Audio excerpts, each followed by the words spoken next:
Good morning mga idol, mga brothers, sisters. Napakasama ng panahon. Grabe itong bagyo. Maraming lugar sa Pilipinas lubog sa baha. Dito medyo malakas yung hangin, malakas ang ulan. Gabi pa lang inaalala mo na itong mga alaga natin dahil walang tigil ang ulan saka ang lakas ng hangin. So ngayon maaga tayo dito sa farm. Mayroong mga bumagsak na puno pero so far wala namang mortality. Ang problema dito pag dire-diretso ulan,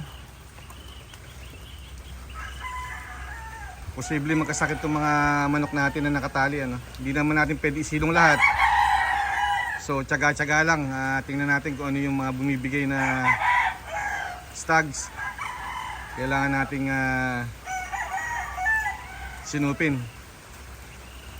Ikot-ikot ulit dito sa farm. Masama ang panahon talaga guys. Hindi lang dito sa amin. Mas matindi pa sa ibang lugar. So again, doble ingat ulit sa mga tropa na lalabas ng bahay, sa mga trabaho, pagdadrive. Okay, doble ingat. Tingnan nyo guys, ang sama talaga ng panahon, no? So iikutin ulit natin pag tumila yung ulan. Tingnan natin kung ano yung kalalagayan ng mga alaga natin dito. Isa pang mahirap dito yung pag-aayos, no? May hinahanda tayo for sa 29 3 stag WPC elimination early bird. Napakahirap pag ganitong panahon. Hindi mo maibaba yung manok sa damuhan, no? So kailangan hindi sila mababasa. Yan, kumain yung mga hinahanda natin. Tinaas na rin muna ni Bong. So mamaya papatayihin na lang to. Every 2 hours, 3 hours bababa para mga pag-inat-inat, makatae, galaw-galaw din. Taas ulit. Dapat hindi pa for keeping pero sa ganitong panahon mas okay na yung nakakip sila kaysa mabasa sa ulan, no? Na posibleng magkasipon pa o magka-problema pa tayo. So yan, hinahanda natin yan. July 29, 3 stags early bird elimination. Dito lang din sa Bataan. So sana swertihin tayo. Ay tumigil ang ulan, hindi tayo makaikot. Yan yan ang sitwasyon dito ngayon sa Casmina Game Farm.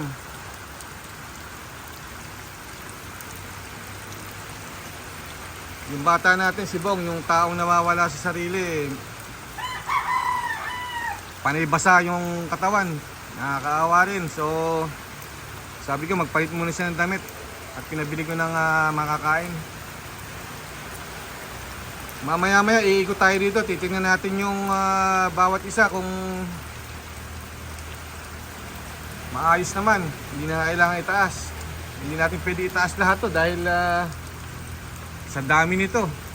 Sabi ko kay The Professional, maglagay ng 3x3 doon sa bodega. At saka dito sa gradas para kahit papaano mga ilang piraso maitabi namin para matuyo, yung medyo basang-basa na, kailangan maisilong ng konti. Then ibabalik na lang pag medyo tuyo na at tumila na yung ulan. Kasi pag nababad to, medyo delikado tayo mga idol. Yan ang pinagsisimulan ng mga sakit, no? Although kaya naman nila, ang mga subok na to na ilang taon na tayong natin ginagawa to, kaya naman. Kaya lang mas maganda yung medyo tinutulungan natin sila. Nahihirapan yan yung mga alaga natin, hindi lang makaangal. Biro mo, tingnan nyo naman ang sitwasyon, no? Basang-basa yan, kagabi pa, nung nakaraang araw pa, basang-basa na yan. Ito nga, nakasilong lahat.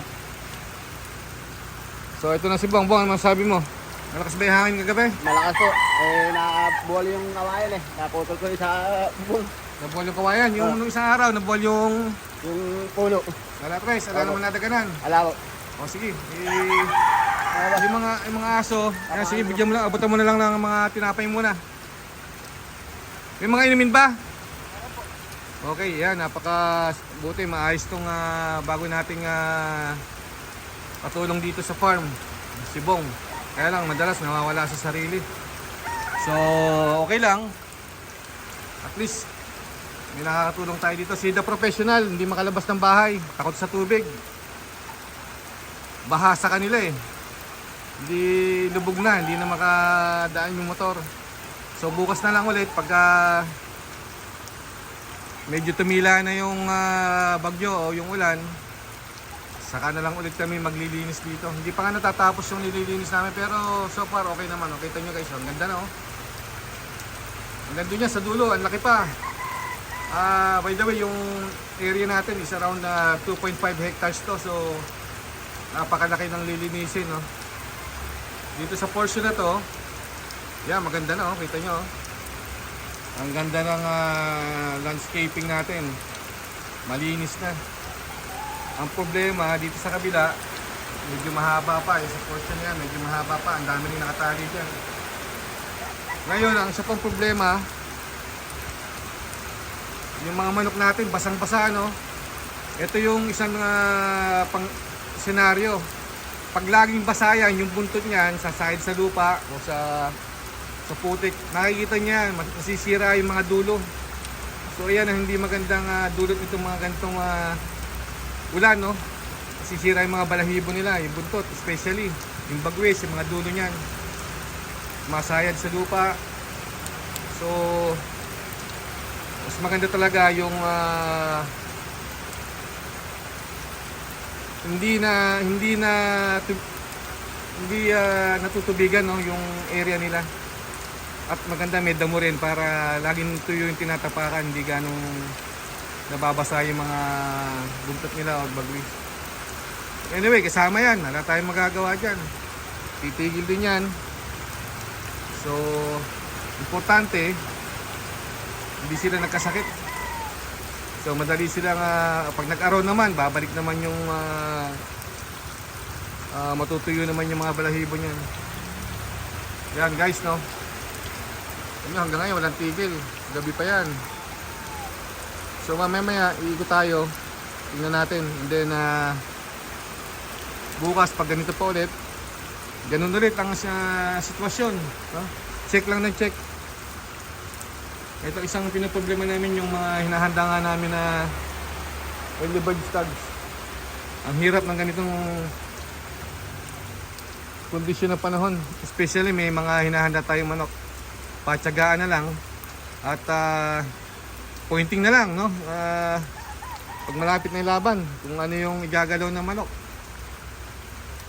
Okay, so update ko kayo maya boss, mga idol. Okay. Again, keep safe and kung wala tayong gagawin, stay lang tayo sa bahay. Maraming salamat sa mga patuloy na suporta at panonood nyo sa mga video natin.